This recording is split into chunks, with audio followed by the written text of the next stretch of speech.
ಆಷಾಢ ಮಾಸದ ಶಕ್ತಿ ದೇವತೆ ವರಾಹಿ ಗುಪ್ತ ನವರಾತ್ರಿ ಪೂಜೆ.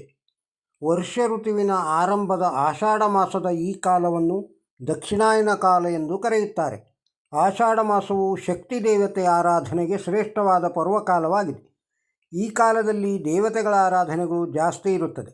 ಆಷಾಢ ಪಾಡ್ಯದಿಂದ ನವಮಿ ತನಕ ಗುಪ್ತ ನವರಾತ್ರಿಯ ಕಾಲ. ಗುಪ್ತ ನವರಾತ್ರಿಯಲ್ಲಿ ಶಕ್ತಿ ದೇವತೆಯಾದ ವಾರಾಹಿ ದೇವಿಯನ್ನು ಆರಾಧನೆ ಮಾಡುತ್ತಾರೆ. ವಾರಾಹಿ ದೇವಿಯನ್ನು ಆರಾಧನೆ ಮಾಡುವುದರಿಂದ ಸದೃಢ ದೇಹಕ್ಕೆ ಅನ್ನ, ಮನಸ್ಸಿನ ಶಕ್ತಿ ಸಮೃದ್ಧಿಯಾಗಿರುತ್ತದೆ. ಕ್ಷುದ್ರ ಶಕ್ತಿಗಳು ನಿರ್ಮೂಲವಾಗಿ ಶಾರೀರಿಕವಾಗಿ ಬಲವೃದ್ಧಿ ಹೆಚ್ಚುತ್ತದೆ. ವಾರಾಹಿ ದೇವಿ ಭೂಮಿ ವಿವಾದಗಳನ್ನು ಬಗೆಹರಿಸುತ್ತಾಳೆ.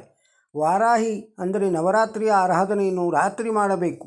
ದೇವಿಯ ಉತ್ಪತ್ತಿ ಕುರಿತು ಪುರಾಣಗಳಲ್ಲಿ ಹಲವು ಕಥೆಗಳಿವೆ. ಲಲಿತೋಪಾಖ್ಯಾನದಲ್ಲಿ ಬಂಢಾಸುರನನ್ನು ವಧಿಸಲು ದೇವತೆಗಳಿಂದ ಆಗದೆ ನಿಸ್ತೇಜರಾದರು. ದೇವತೆಗಳೆಲ್ಲ ಶಿವನನ್ನು ಪ್ರಾರ್ಥಿಸುತ್ತಾರೆ. ಶಿವನು ಮಾಡಿದ ಮಹಾಯಾಗದಿಂದ ಚಿದಗ್ನಿಕುಂಡ ಸಂಭೂತ ದೇವಕಾರ್ಯ ಸಮುದ್ಧತ ದಿಂದ ಉದಿಸಿ ಬಂದವಳೇ ಶ್ರೀ ಲಲಿತಾ ಮಹಾತ್ರಿಪುರ ಸುಂದರಿ. ದೇವತೆಗಳ ಕಾರ್ಯವನ್ನು ಪೂರೈಸಲು ದುಷ್ಟ ರಾಕ್ಷಸನ ಸಂಹಾರ ಮಾಡಲು ಉದ್ಭವಿಸಿದಳು. ಲಲಿತಾದೇವಿ ಎಲ್ಲರ ದೇಹದಲ್ಲಿ ಶಕ್ತಿಯಾಗಿರುತ್ತಾಳೆ. ಶರೀರಕ್ಕೆ ಚೈತನ್ಯ ಶಕ್ತಿ ತುಂಬುವವಳು ಶ್ರೀಲಲಿತೆ. ಬುದ್ಧಿಶಕ್ತಿಕಾರಕ ಶ್ಯಾಮಲಾದೇವಿ ಇಂದ್ರಿಯ ಶಕ್ತಿಗೆ ವಾರಾಹಿ ದೇವಿ ಇಚ್ಛಾಶಕ್ತಿ, ಜ್ಞಾನಶಕ್ತಿ, ಕ್ರಿಯಾಶಕ್ತಿ ಸ್ವರೂಪಿಣಿಯರಾಗಿ ಈ ಮಾತೆಯರ ಅಂಶ ದೇಹದಲ್ಲಿ ಇರುತ್ತದೆ. ಭಂಡಾಸುರನನ್ನು ವಧಿಸಲು ಇಚ್ಛಾಶಕ್ತಿಯಾದ ಶ್ರೀ ಲಲಿತಾದೇವಿ ತನ್ನ ಸಹಾಯಕ್ಕಾಗಿ ಅವಳೊಂದಿಗಿನ ಎರಡು ಶಕ್ತಿಗಳನ್ನು ಹೊರಗೆ ತರುತ್ತಾಳೆ. ಆ ಶಕ್ತಿ ದೇವತೆಗಳೇ ಶ್ಯಾಮಲಾದೇವಿ, ವಾರಾಹಿ ದೇವಿ. ಇವರು ಸಪ್ತಮ ಮಾತೃಕೆಯರಲ್ಲಿ ಪ್ರಮುಖರು. ಇಚ್ಛಾಶಕ್ತಿ ಮತ್ತು ಚೈತನ್ಯ ಶಕ್ತಿಯಾದ ಶ್ರೀ ಲಲಿತಾದೇವಿಯಿಂದ ಹೊರಬಂದ ಜ್ಞಾನಶಕ್ತಿ ಶ್ಯಾಮಲಾದೇವಿ. ಇವಳು ಮಹಾಕವಿ ಕಾಳಿದಾಸನಿಗೆ ಅನುಗ್ರಹ ಮಾಡಿದ ಮಾತಂಗಿ ದೇವಿ.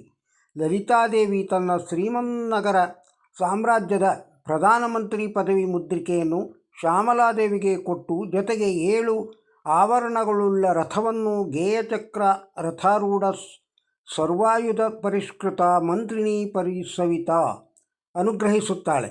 ಶ್ರೀ ಲಲಿತೆ ಕ್ರಿಯಾಶಕ್ತಿ ವಾರಾಹಿ ದೇವಿಯನ್ನು ತನ್ನ ಸೇನಾದಂಡನಾಯಕನನ್ನಾಗಿ ಮಾಡಿ ಆಜ್ಞಾಚಕ್ರದಿಂದ 5 ಆವರಣಗಳ ರಥವನ್ನು ಹಲ ಅಂದರೆ ನೇಗಿಲು ಮತ್ತು ಮುಸಲ ಅಂದರೆ ಒನಕೆ ಎಂಬ ಆಯುಧಗಳನ್ನು ಕಿರಿಚಕ್ರ ರಥಾರೂಢ ದಂಡನಾಥ ಪುರಸ್ಕೃತ ಈ ರೀತಿ ವಾರಾಹಿ ದೇವಿಯನ್ನು ಸ್ತುತಿ ಮಾಡುತ್ತಾರೆ.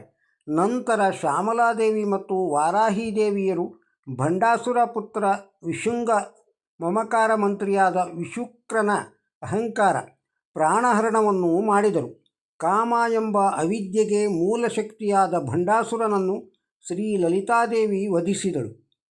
ಭಂಡಪುತ್ರ ವಧೋಯುಕ್ತ ಬಾಲ ವಿಕ್ರಮನಂದಿತ ಮಂತ್ರಿಣಿಯೆಂಬ ವಿರಚಿತ ವಿಶಂಗವಧ ತೋಷಿತ ವಿಶುಕ್ರ ಪ್ರಾಣ ಹರಣವರಾಹಿ ವೀರ್ಯನಂದಿತ. ಆ ವಿದ್ಯೆಯ ಮೂಲವಾದ ರಾಕ್ಷಸ ಭಂಡಾಸುರನನ್ನು ಲಲಿತಾದೇವಿ ವಧಿಸಿದಳು. ಇಂತಹ ಇಚ್ಛಾಶಕ್ತಿ ಲಲಿತೆಯಿಂದ ಕ್ರಿಯಾಶಕ್ತಿ ವಾರಾಹಿ ದೇವಿ ಉಗಮವಾಗಿದ್ದು ಈಕೆಯನ್ನು ಆರಾಧಿಸುವುದು ಆಷಾಢ ಮಾಸ 9 ದಿನಗಳು ಗುಪ್ತ ನವರಾತ್ರಿ. ಆದ್ದರಿಂದ ರಾತ್ರಿ ಸಮಯ ಆರಾಧನೆ ಮಾಡಬೇಕು. ಪಾಡ್ಯದ ಮೊದಲ ದಿನ ಸ್ನಾನ ಮಾಡಿ ವಸ್ತ್ರ ಧರಿಸಿ ದೇವರ ಮುಂದೆ ನಿಂತು ಪ್ರಾರ್ಥಿಸಿ 9 ದಿನಗಳು ಗುಪ್ತ ನವರಾತ್ರಿ ಪೂಜೆ ಮಾಡುತ್ತೇವೆ ಎಂದು ಸಂಕಲ್ಪ ಮಾಡಿಕೊಳ್ಳಬೇಕು. ವ್ರತ ಸಂಕಲ್ಪ ಮಾಡಿದ ಮೇಲೆ ಹೊರಗಿನ ಆಹಾರ ಸೇವನೆ ಮಾಡಬಾರದು. ಸಾಯಂಕಾಲ ಮತ್ತು ಸ್ನಾನ ಮಾಡಿ ವಸ್ತ್ರ ಧರಿಸಿ ಪೂಜಾ ಸ್ಥಳವನ್ನು ಶುದ್ಧೀಕರಿಸಿ ಮಾಡಿ ರಂಗೋಲಿ ಬರೆದು ವಾರಾಹಿ ದೇವಿಯ ವಿಗ್ರಹ ಅಥವಾ ಫೋಟೋ ಇದ್ದರೆ ಪೂಜೆ ಮಾಡಬೇಕು. ಇಲ್ಲದಿದ್ದರೆ ಕಳಶವನ್ನು ಪ್ರತಿಷ್ಠಾಪಿಸಿ ಅಥವಾ ಲಕ್ಷ್ಮೀ ದುರ್ಗೆಯರ ಫೋಟೋ ಇಟ್ಟುಕೊಳ್ಳಬಹುದು. ಪೂಜೆಗೆ ಸಲಕರಣೆಗಳು ಅರಿಶಿನ ಕುಂಕುಮ, ಅಕ್ಷತೆ, ಹೂವು, ಹಣ್ಣು, ವೀಳ್ಯದೆಲೆ, ಅಡಿಕೆ, ಗಂಧ, ಚಂದನ, ಧೂಪ. ವಾರಾಹಿ ಮಾತೆಗೆ ಧೂಪ ಶ್ರೇಷ್ಠ. ದೀಪ ಮಂಗಳಾರತಿ. ಎಲ್ಲ ವ್ರತಕತೆ ಪೂಜಾದಿಗಳನ್ನು ಮಾಡುವಂತೆ ಅನುಕೂಲಗಳನ್ನು ಜೋಡಿಸಿಕೊಂಡು ಪೂಜೆಗೆ ಕೂರಬೇಕು. ಮೊದಲು ಗಣಪತಿ ಪೂಜೆ ಮಾಡಿ ನಂತರ ವಾರಾಹಿ ದೇವಿಗೆ ಗಂಧ, ಚಂದದ, ಅರಿಶಿನ ಕುಂಕುಮ, ಗೆಜ್ಜೆ ವಸ್ತ್ರ, ಹೂವು ಅಲಂಕಾರ ಮಾಡಿ ಕುಂಕುಮಾರ್ಚನೆ ಅಷ್ಟೋತ್ತರ ಮಾಡಿಕೊಂಡು ಧೂಪ, ದೀಪ ತೋರಿಸಿ ಸಿಹಿ ಪದಾರ್ಥ ನೈವೇದ್ಯ 9 ದಿನವೂ ಬೆಲ್ಲ ಏಲಕ್ಕಿ ಹಾಕಿದ ಪಾನಕ ನೈವೇದ್ಯ ಮಾಡಬೇಕು. ಮಂಗಳಾರತಿ ಮಾಡಿ ಪ್ರಾರ್ಥಿಸಿಕೊಂಡು ನಮಸ್ಕಾರ ಮಾಡಬೇಕು. 8 ದಿನದ ಪೂಜೆ ನಂತರ 9ನೇ ದಿನ ನೆರೆಹೊರೆಯವರನ್ನು ಅರಿಶಿನ ಕುಂಕುಮಕ್ಕೆ ಕರೆದು ಹೂವು ದಕ್ಷಿಣೆ ತಾಂಬೂಲಾದಿಗಳ ಸಹಿತ ಸತ್ಕರಿಸಬೇಕು. 10ನೇ ದಿನ ಉದ್ಯಾಪನೆ ಮಾಡಿ ಒಬ್ಬ ಬ್ರಾಹ್ಮಣನಿಗೆ ದವಸ ಧಾನ್ಯಗಳನ್ನು ತಾಂಬೂಲ ದಕ್ಷಿಣ ಸಹಿತ ಕೊಟ್ಟು ಆಶೀರ್ವಾದ ಪಡೆಯಬೇಕು. ಯಾರೂ ಸಿಗದಿದ್ದರೆ ದೇವಸ್ಥಾನದ ಅರ್ಚಕರಿಗೆ ಕೊಡಬಹುದು. ಇವೆಲ್ಲವೂ ವರಾಹಿ ದೇವಿಯ ಬಹಳ ಪ್ರಿಯವಾದ ಆರಾಧನೆಯಾಗಿದೆ. ಯಜ್ಞ ಸ್ವರೂಪ ನಾರಾಯಣನಿಂದ ಸ್ತ್ರೀ ರೂಪದ ತತ್ವ ವಾರಾಹಿ ದೇವಿ ಭೂತತ್ವ ದೇವತೆಯಾಗಿ ಬಂದಳು. ಇವಳ ಕೈಯಲ್ಲಿ ಹಲ ಮತ್ತು ಮುಸುಲವಿದೆ. ಇದರ ಸಂಕೇತ ಭೂಮಿ ಉಳುವುದಕ್ಕಾಗಿ ನೇಗಿಲು ಹಲ ಮತ್ತು ಬೆಳೆಯನ್ನು ಧಾನ್ಯ ಮಾಡಿಕೊಳ್ಳಲು ವನಕ್ಕೆ ಮುಸಲ ಕೈಯಲ್ಲಿ ಹಿಡಿದಿದ್ದಾಳೆ.